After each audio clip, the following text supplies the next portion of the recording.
그리고 우리의 가는 여정의 길이 복되고 형통해 가도록 한없는 은총을 베풀어 주옵소서. 연약한 정도 주님이 부르시는 순간까지 최선을 다해서 주의 영광과 하나님의 뜻을 바르게 증거하는 증인의 삶이 되어지도록 친히 역사해 주옵소서. 우리를 구원해 주신 우리 구주 예수 그리스도의 이름으로 감사 기도드립니다. 성삼위 하나님께 섬기는 우리 모두의 믿음이 좋은 신앙인으로 변화돼 가도록 한없는 은혜 주시기를 주님의 이름으로 축복합니다. 여러분, 오늘 조금 전에 불렸던 에베네셀의 하나님 이전에 불렀던 찬송가는 413장은 지난주에도 불렀습니다. 그런데 오늘 또 불렀습니다. 그 이유가 있습니다. 내 영혼이 편하다. 여러분이 그런 찬양을 드렸잖아요. 그 이유를 설명드리겠습니다. 스팻 휘드라는 그런 분은 변호사였고, 그는 랜드 대학교와 시카고 의과대학의 법리학 교수였으며 신학교 이사이자 모디 교회의 회계 집사였습니다. 그는 부동산 사업가로 그런 놀라운 직업을 한, 다시 말해 세상으로 말하면 굉장히 성장하고 그 모든 부가 그에게 주어졌던 그런 사람입니다. 그런데 1871년 시카고 대화재 때 미시간 호수에 아름다운 집들이 즐비하게 고급 빌라들이 세워져 있는데 지어진 그 별장들이 다 불타버렸습니다. 이때 무디 교회가 거기 있었는데 무디 교회도 함께 불을 불타서 다 없어져 버렸습니다. 우선 교회 재건을 위해서 헌신적인 노력을 그분이 재정 집사니까 함께 하고 있었습니다. 그 불로 인하여 이 재정 집사님 부인은 충격으로 이 건강에 몹시 악화되기 시작했습니다. 그래서 의사의 말에 따라 환경을 바꿔보라는 그 말에 따라 진단을 받고 온 가족이 외국 여행을 떠나기로 했는데, 교회 재산을 맡고 있었던 그 집사님은 부동산 뒤처리 문제 때문에 부인과 4명의 딸을 먼저 출발시키고 난 후에 프랑스 파리에서 만나기로 약속을 했습니다.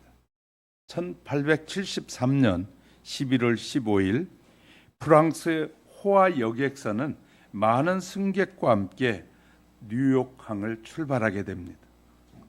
그런데 모두가 잠이 든 22일 새벽 2시에 대서양 한가운데서 여객선은 영국의 철갑선 루키안호와 정면으로 충돌해서 226명의 생명과 함께 바다에 가라앉게 됩니다. 배가 침몰하기 전에 스페휘드 부인은 딸들을 이끌고 갑판 위로 올라가서 하나님께 기도를 드렸습니다. 그 와중에 딸들은 모두 배와 함께 잠기게 됐고, 부인은 물 위로 떠올라서 있다가 루키안호의 구명정에 구조가 됐습니다. 9일 후에 웨일즈의 키브디에 도착한 그녀는 단독 구조되었음이라는 짤막한 전문을 보내게 됩니다. 스피필드 교수는 앞이 캄캄해졌습니다. 사랑하는 내 딸을 잃었고 정신없이 헤맬 부인이 걱정이 돼서 부인을 데리러 가기 위해서 다시 배를 탔습니다. 순항하는 어느 날 선장실에서 차를 같이 하자는 전갈이 와서 선장실에 가서 선장과 둘이 차를 나누는데, 선장은 곧 딸이 잠긴 물 위를 지나가게 될 것이라고 알려주는 것이었습니다. 그것을 듣게 된 그는 선실로 돌아와서 밤이 새도록 하나님께 울부짖으며 기도했습니다.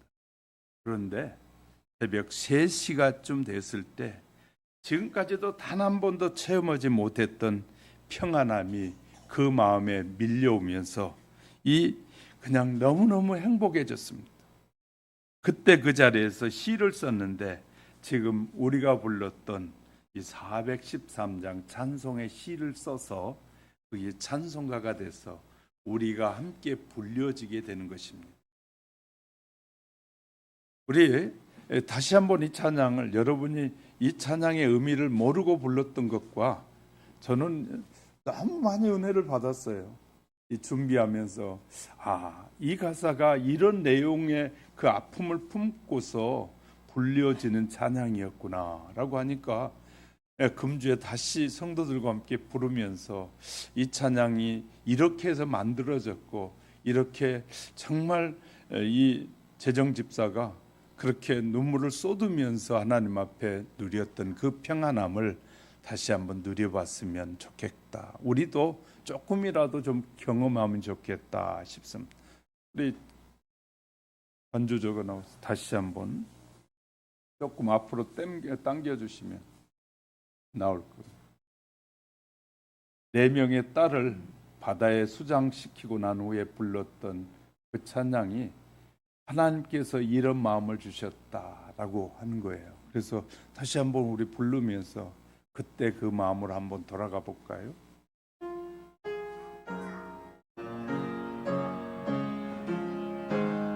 가사를 잘 보세요.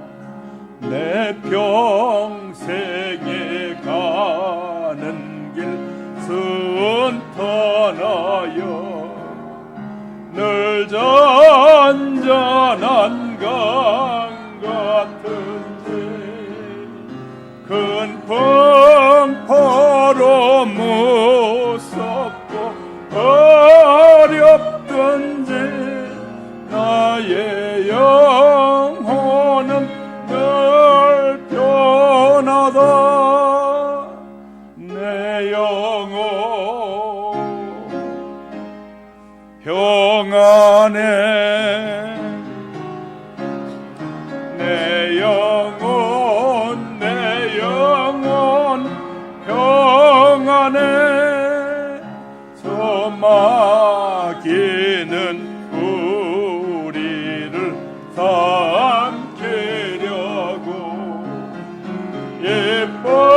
벌리고 달려와도 주 예수는 우리의 대장되니 끝내 싸워서 이기리라. 내 영혼 평안해. 내 영혼 평안해. 내 지은 죄 주홍빛 같더라도 주 예수께 달래면 그 십자가 비로소 다시 서서 있는 보다도 정하리라. 내 영혼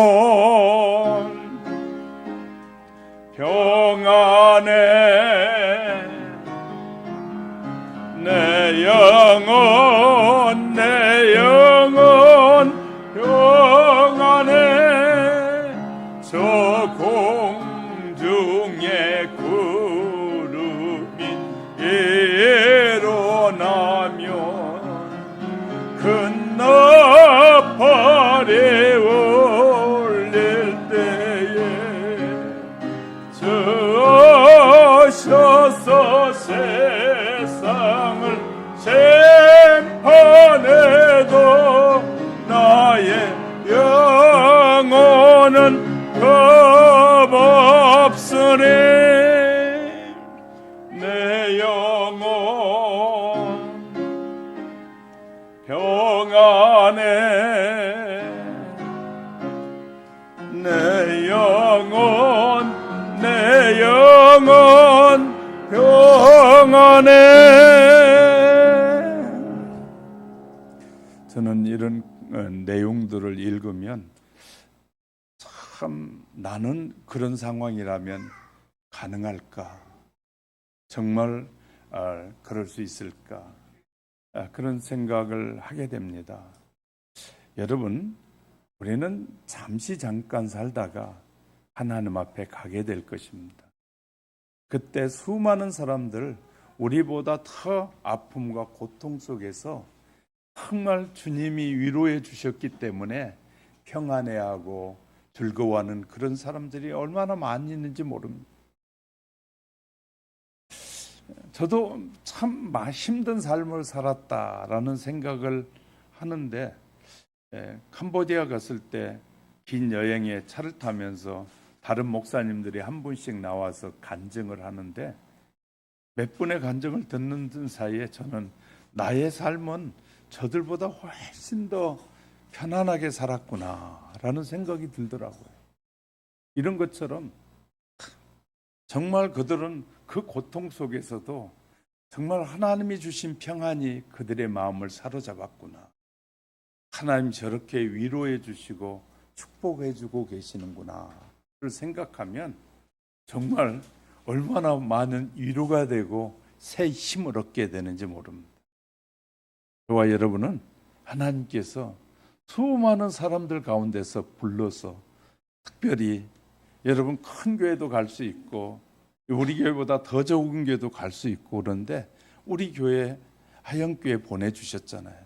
그리고 저와 함께 만나서 예수 그리스도를 나의 구주로 모시고 신앙생활하는 이것이 우연이 아니라 하나님이 준비한 약속이었구나를 생각할 때 정말 감사할 수밖에 없어요. 그래서 저도 조금이라도 더 겸손하게 정말 말씀대로 바르게 살아보려고 저도 애쓰고 있습니다. 권세 부리지 않고 더 섬겨주고 더 많은 사람들에게 그리스도의 향기가 되죠. 우리 아까 권사님 기도하면서 우리가 그리스도의 향기가 돼서 많은 사람들에게 그리스도의 아름다움을 전하고 하나님의 영광을 나타내야 한다라고 기도해 주셨는데 우리가 그런 삶을 살아야 되는데 나는 어떨까 하고 돌아볼 때마다 부끄러울 때가 훨씬 많은 것 같아요. 저와 여러분 우리가 하나님께서 우리에게 그렇게 많은 은혜를 주고 계시는데 우리는 하나님 앞에 드려지는 삶이 너무나 부끄럽지 않는지 다시 한번 돌아보면서 저는 오늘 제목을 좋은 신앙은 삶의 평화를 만든다라고 정해봤습니다. 본문은 그리스도 안에서 변화받고 새로이 거듭난 성도들의 신앙생활 전반에 대한 설명을 하고 있습니다. 특별히 14절부터 21절까지 성도의 윤리적인 생활에 대한 부분을 권면하기도 합니다. 그 중에서 15절부터 17절에는 내용은 이웃과의 관계, 그런 신앙생활하면서 이웃과의 관계를 어떻게 하며 사는 것이 가장 하나님의 자녀다운 것이냐. 이웃은 나 빼고 부부도 이웃이고 실은 이 자녀들도 이웃이거든요. 그러니까 하나님과 나와의 관계 외에 모두가 이웃인데 그 이웃들과 아름다운 가정을 이루고 또 아름다운 성도들과 교제를 이루고 또 부부 사이뿐만 아니라 모든 관계들을 어떻게 하는 것이 하나님의 자녀다운 관계냐를 우리에게 가르쳐주고 있단 말이죠. 그래서 오늘도 이 부분을 못다한 부분을 함께 살펴가는 사이에 하나님께서 저와 여러분에게 은혜 주시기 바랍니다. 지난 시간에 이웃과 진실한 관계를 나누어야 한다. 선한 승리를 위해서 무엇이 해야 하는지 또 말씀드렸어요. 오늘은 관계에서 만들어진 원수를 주께 맡기라 라고 19절에 우리에게 말씀하고 있습니다. 내 사랑하는 자들아 너희가 친히 원수를 갚지 말고 하나님의 진노하심에 맡기라. 기록되었으되 원수 갚는 것이 내게 있으니 내가 갚으리라 라고 주께서 말씀하시리라. 우리의 모든 인간관계에서 비뚤어진 모든 관계의 것들을 이 주님께 맡기라 라고 우리에게 말씀하고 계십니다. 이 17절 본문에서는 아무에게도 악으로 악을 갚지 말고 모든 사람 앞에서 선한 일을 도모하라. 이 말씀은 예수님의 산상수훈의 정신을 그대로 반영하고 있는 내용입니다. 똑같은 교훈이 사도 바울의 곳곳에서 나타납니다. 데살로니가전서 5장 15절에서도, 베드로전서 3장 9절에서도, 또 고린도전서 13장 5절에서도, 고린도후서 8장 2절에서도 바로 이런 내용을 계속해서 설명하고 있어요. 그리스도가 그의 제자들에게 옛 교훈을 갱신하신 모든 것은 사랑으로 할 것을 가르치고 계신다. 이제 구약에서 신약으로 넘어오면서 하나님께서 보내신 예수 그리스도를 통해서 우리에게 말씀하시는 내용은 이제는 모든 일을 너희가 사랑으로 하라. 내가 십자가에서 너희를 대신하여 못 박혀 죽었으니, 그리고 너희의 죄가 사해졌으니 이제 하나님의 자녀가 된 너희 모두는 모든 일을 그리스도의 십자가의 사랑으로 해라 라고 우리에게 말씀하고 있다고 말해요. 구약 당시에는 눈은 눈으로 원수를 갚는 것이 옳은 행동이었습니다. 그래서 옛 약속은 출애굽기 21장 23절부터 25절에 보면 생명은 생명으로, 눈은 눈으로, 이는 이로, 손은 손으로, 발은 발로, 태운 것은 태움으로, 상하게 한 것은 상함으로, 때린 것은 때림으로 갚을지니라 라고 말씀하고 있어요. 그러나 그리스도께서 오히려 악한 자를 대적하지 말고, 악한 자를 오른밤을 치거든 왼밤을 돌려대라 라고 가르치고 계셔요.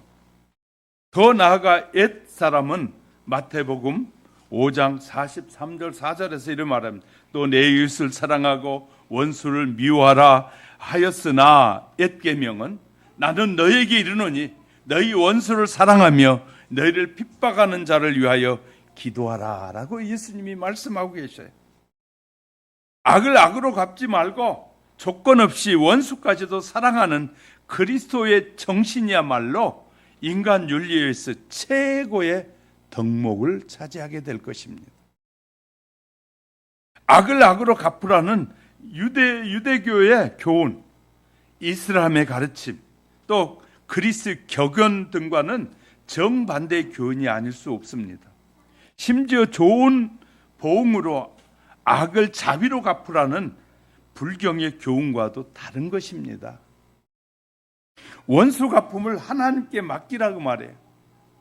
하나님도 그렇게 말씀하셨어요. 신명기 32장 35절에 보면 보수는 내 것이라 그들의 실족할 그때에 갚으리라. 그들이 실족할 때 갚으리라.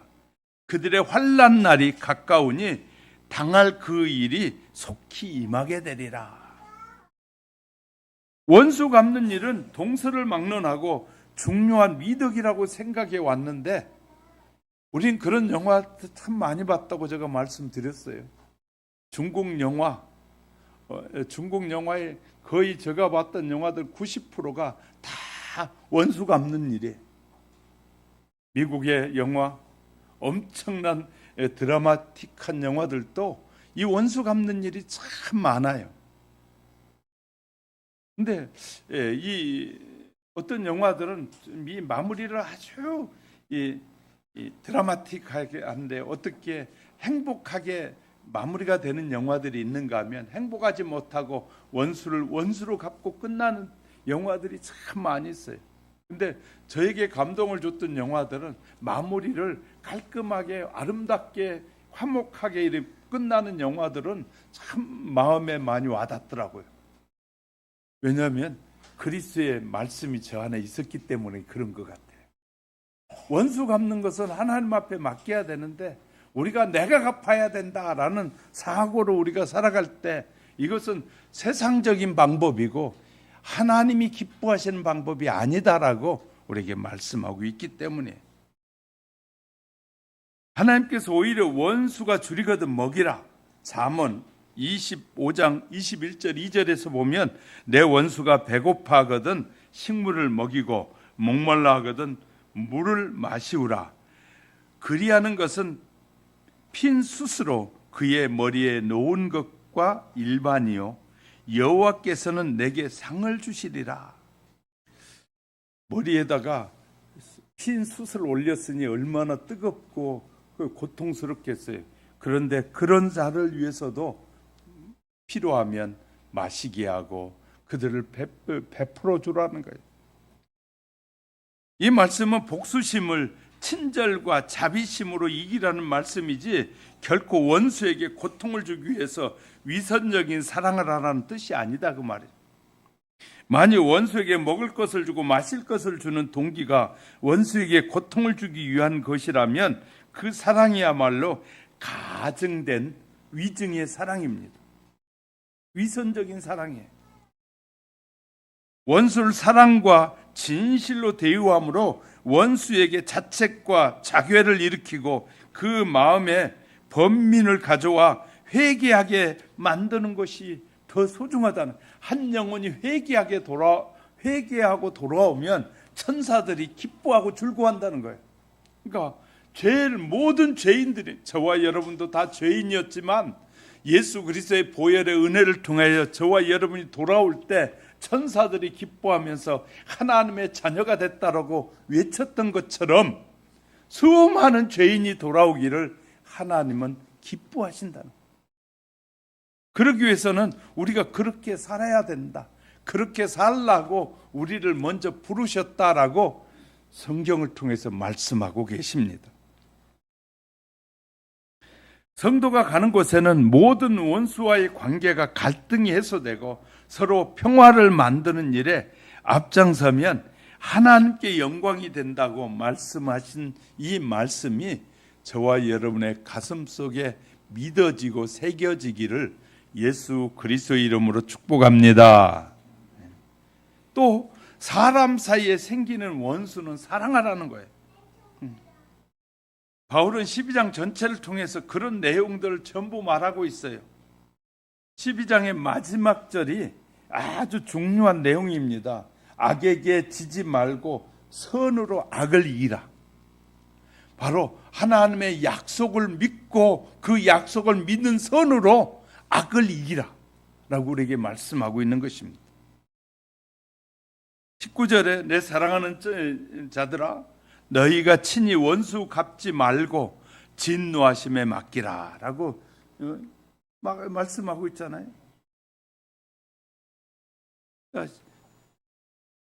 원수 갚는 일을 하나님께 맡기라는 거예요.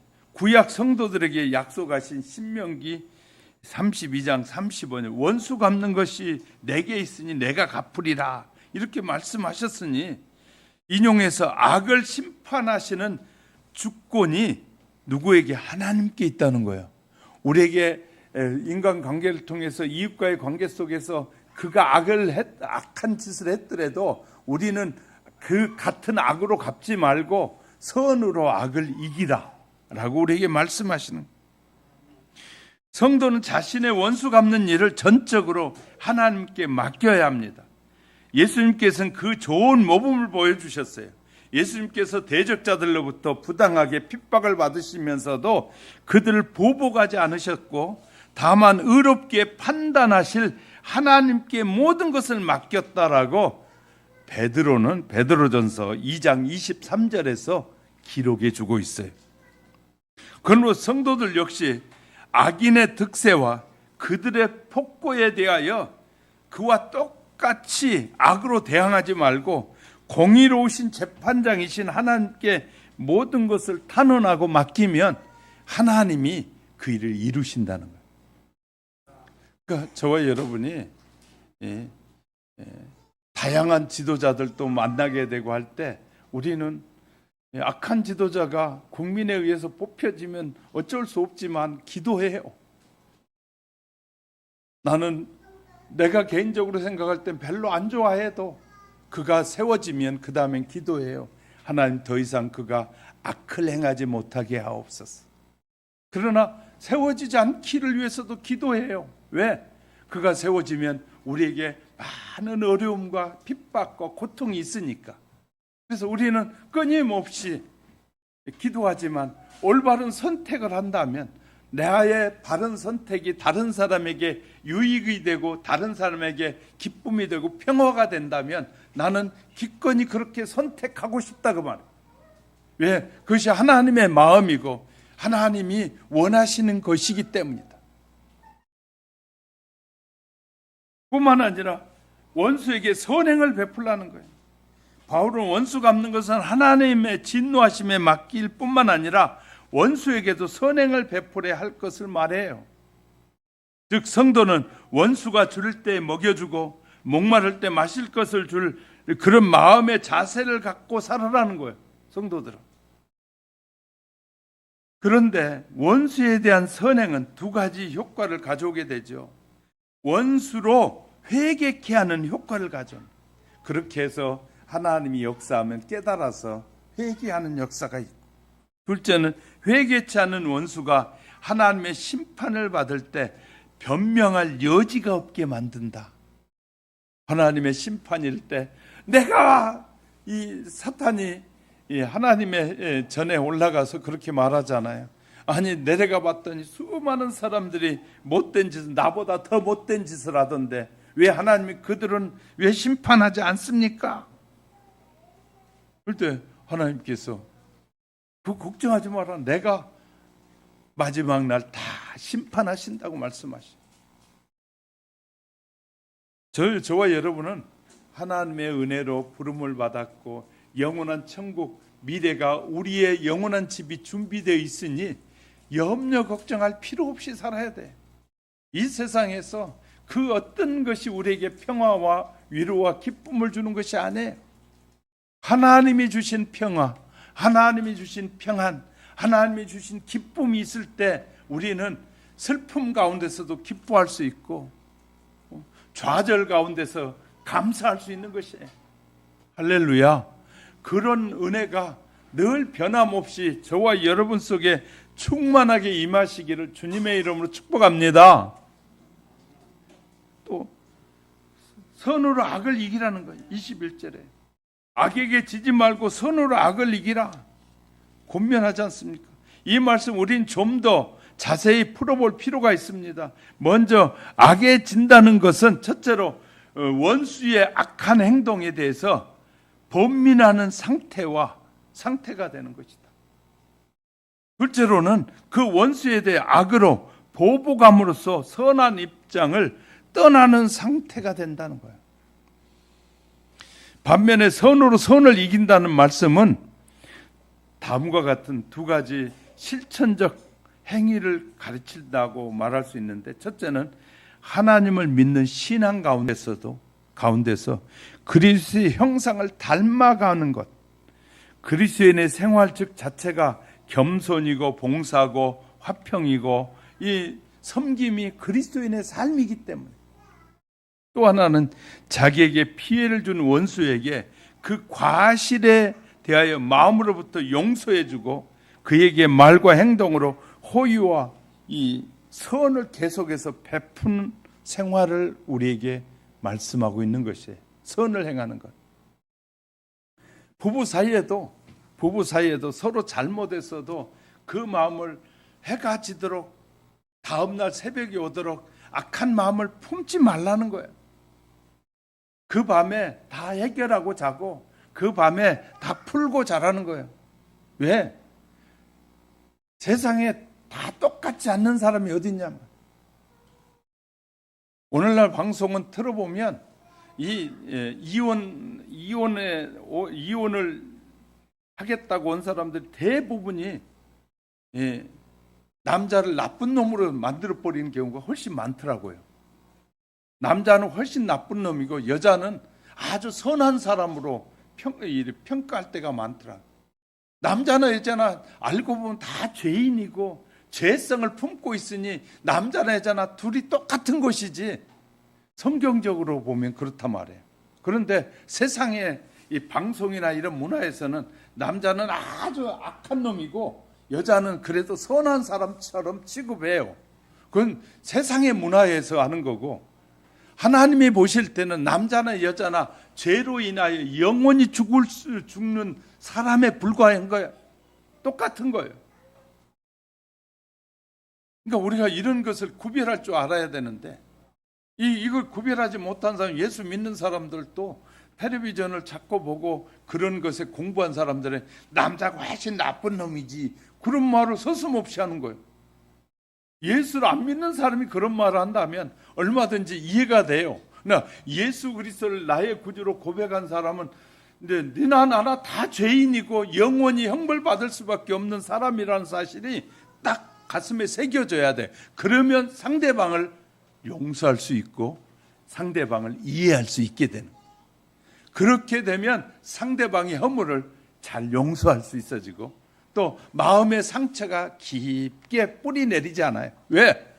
저 사람이 저런 것도 나도 그런 성품이 있는데 내가 못할 뿐인 것이지. 똑같아요. 알고 보면. 그러니까 우리가 이 가정생활하든지 부모와 자식 시간이라든지 하여튼 성도 사이에서 모든 이루어진 인간관계 속에서 이루어진 모든 것들은 가장 좋은 방법이 서로 용서하는 것이, 할렐루야, 이것이 예수 그리스도를 나의 구주로 고백한 사람들의 삶이라고 말씀하고 있는 거예요. 서로 용서해 줘야 돼. 그러니까 보면 모두가 함께 죄인인데 다 욕심 때문에 자기적인 이기적인 고집 때문에 소화하지 못한 것들이 우리 안에서 넘쳐날 때가 너무 많게 됩니다. 어떤 사람 마음이 좁아가지고 수용을 못해. 그래가지고 자기가 마음 좁은 건 생각하지 않고 다른 사람을 수용 못하는 것만 막 판단해가지고 막 함부로 평가하는 사람. 그래서 제가 요새 말씀드린 요새 정치권의 모습을 보면 다른 사람만 나쁜 놈이지 지가 나쁜 놈이라고 하는 사람은 하나도 없어요. 근데 여러분이 저에게 물어요. 저는 원래부터 저는 나쁜 놈이요. 근데 하나님이 부르셔서 저에게 복음을 전하라고 저를 계속해서 저에게 말씀을 주시고 깨닫게 해요. 그러니까 제가 변하고 있는 거예요. 저도. 우리는 그러면 자신을 알게 되면 남을 얼마든지 용서가 돼요. 그러면 마음에 품고 있는 죄악들이 미움과 원망과 불평과 막 상대방을 막 때려 죽이고 싶은 그런 마음들이 다 녹아져 내린다는. 이거 십자가의 은혜예요. 십자가의 사랑이고요. 그래서 어떤 사람들은 죽으면서도 그런 하지만 저 사람은 반드시 죽여라. 그 성경의 다윗도 하나님이 기뻐했던 다윗도 솔로몬에게 유언하면서 이래 누구누구는 나에게 무슨 못된 짓을 했다. 그냥 그를 편안하게 살게 하지 마라. 반드시 뭐라는 거예요? 그에게 갚아라. 그 정도 수준이었어요.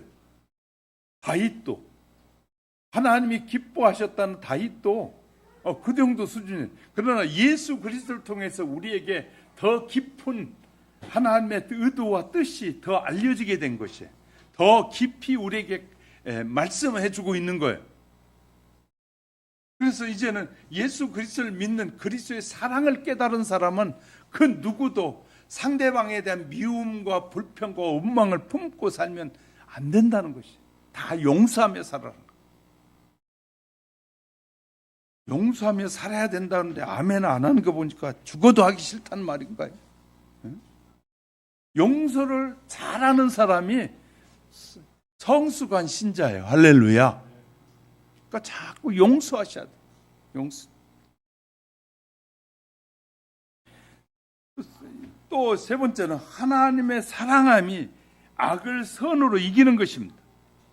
이 세상에 살아가는 동안에 성도들의 가슴에 지녀야 할 두 가지 요소가 있는데 그것은 첫째는 믿음이고 두 번째는 선한 행위에, 선한 행동의 삶이다 그 말이에요. 믿음의 성도의 신앙의 본질이라면, 이 믿음이 성도의 신앙의 본질이라면 선한 행위는 성도들의 외적인 삶의 모습이에요. 성도는 선을 통해서 자신의 믿음을 삶의 현장에서 드러내는 것입니다. 이 두 가지가 잘 조화가 될 때 그는 성숙한 성도로 인정을 받게 되는 것입니다.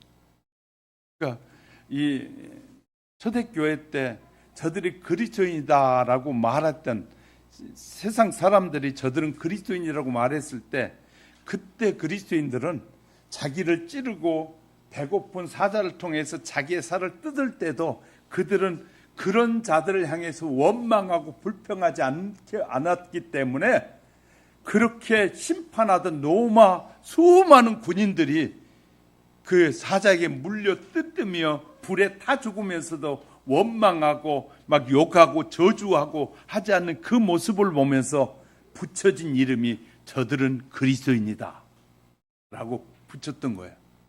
저와 여러분이 그리스도인이라는 자격을 얻기 위해서는요, 그리스도인이라는 자격을 얻으려면 악한 자들이 막 헐뜯어 먹고 별짓을 다 해도 그들을 향해서 스데반의 주님 저들의 죄를 용서해 주옵소서 하는 그 말을, 고백이 이루어질 때 참 그리스도인이 되는 거예요. 할렐루야.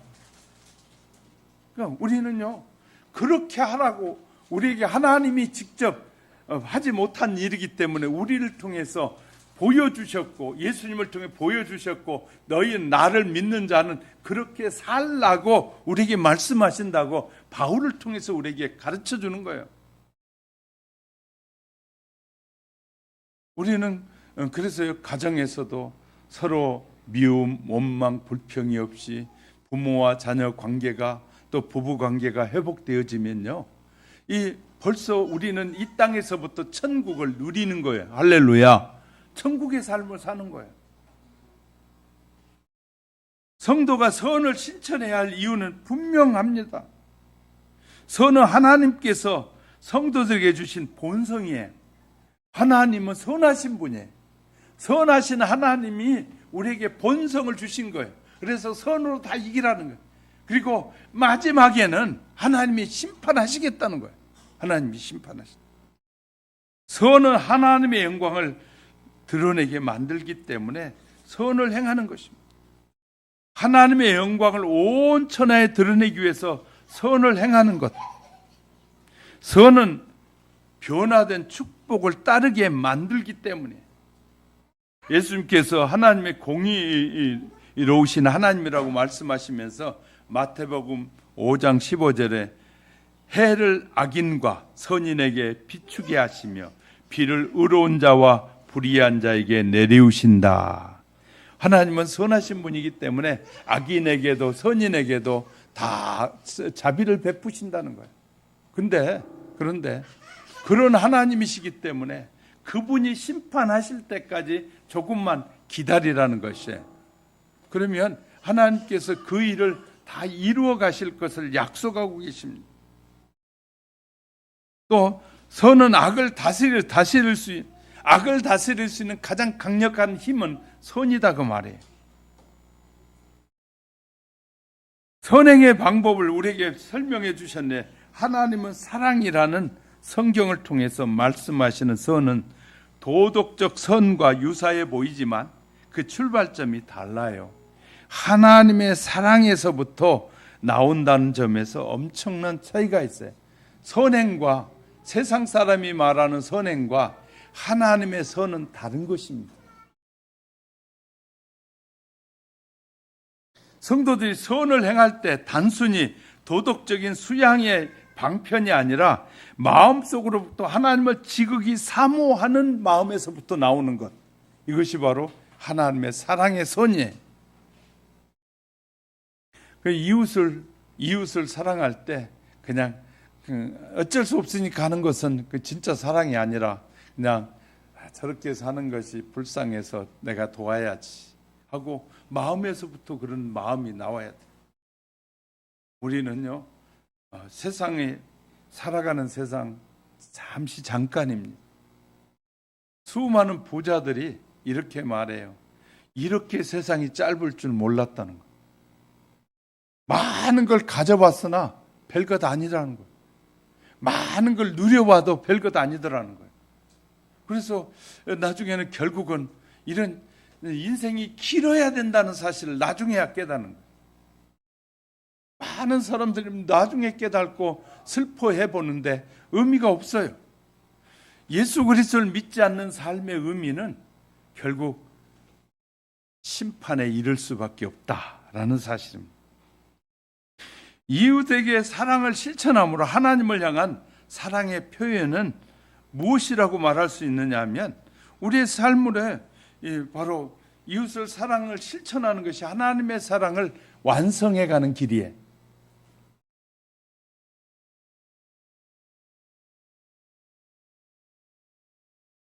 그러므로 저와 여러분은요, 살아가는데 그 어떤 것보다 예수님을 바로 믿고 섬기기 위해서는 성경을 부지런히 읽어야 된다. 내 첫 시간에도 말씀드렸어요. 부지런히 성경을 읽고 말씀의 의미를 바로 깨달아서 그 말씀대로 사는 것이, 하나님의 약속을 믿고 사는 것이 바로 세상에서 승리한 그리스도인의 삶이다. 그래서 부지런히 성경을 읽으셔야 되고, 또 이 교회 설교 시간에 말씀을 들음을 통해서 목사님이나 잘하지, 목사님도 못하면서 우리에게 그렇게 말하지 마세요. 그런 사람이 있다면 아직도 은혜가 뭔지를 모르는 사람, 목사도 깨달아가는 거고 여러분도 함께 깨달아가고, 저도 설교 준비하면서 많이 깨닫게 되고 변화를 가져오게 되고, 그래서 아까 그런 사실들만 하면 가슴이 철렁 내려앉으면서 내 자신을 돌아봅니다. 내가 그 상황이라면 나는 저렇게 할 수 있었을까? 오직 하나님의 은혜가 아니고는 불가능하겠구나. 그래, 내가 지금까지 어떻게 살아왔을까? 그런 짧은 내용 애화 하나가 그냥 내 마음을 일주일 내내 사로잡기도 하고요. 그렇게 해서 나도 이웃을 더 사랑해야지, 우리 성도들과 더 바른 삶을 위해서 바르게 가르쳐야지, 다른 사람이 말 안 하더라도 나는 더 해야지, 그래야 성도들이 바로 알고 바로 믿고 마지막 순간에 주님 앞에 섰을 때 부끄러움이 없지 않을까. 성도가 많고 적음에 있는 것이 아니라 너는 바르게 가르치고 성경이 말하는 것을 정확하게, 부정적인 거든 긍정적인 거든 바르게 다 말해서 평가는 스스로 하게 해야지 하고요, 고민한단 말이에요. 우리가 함께 믿음의 삶을 살아, 우리는 같은 동시대를 살아가는 사람이에요. 저도 여러분과 함께 동시대를 살아가는 거예요. 그러면서 하나님의 말씀을 바르게 전하느냐 전하지 못하느냐가 저에게 있어 하나님 앞에 제가 질문 받을 또 받고 대답해야 될 답변이 될 겁니다. 그래서 저는 늘 이렇게 말씀드려요. 외적인 거 보면서 저 사람이 훌륭해 보이네만이 그런 식으로 말하는 것은 좋은 그리스도인의 모습이 아니에요. 좋은 그리스도인은 그 사람을 보면서 말씀 속에 그 사람이 그대로 투영되어 살고 있는지를 보는 지혜가 필요한 거예요. 저와 여러분에게 중요한 것은 대단한 사람인 것 같이 말하지만 그 권력 아무것도 아니에요. 그 자리에서 내려오면 그냥 똑같은 사람에 불과해요. 그 권력의 자리에만 올라가면 사람들은 이상하게 변질돼.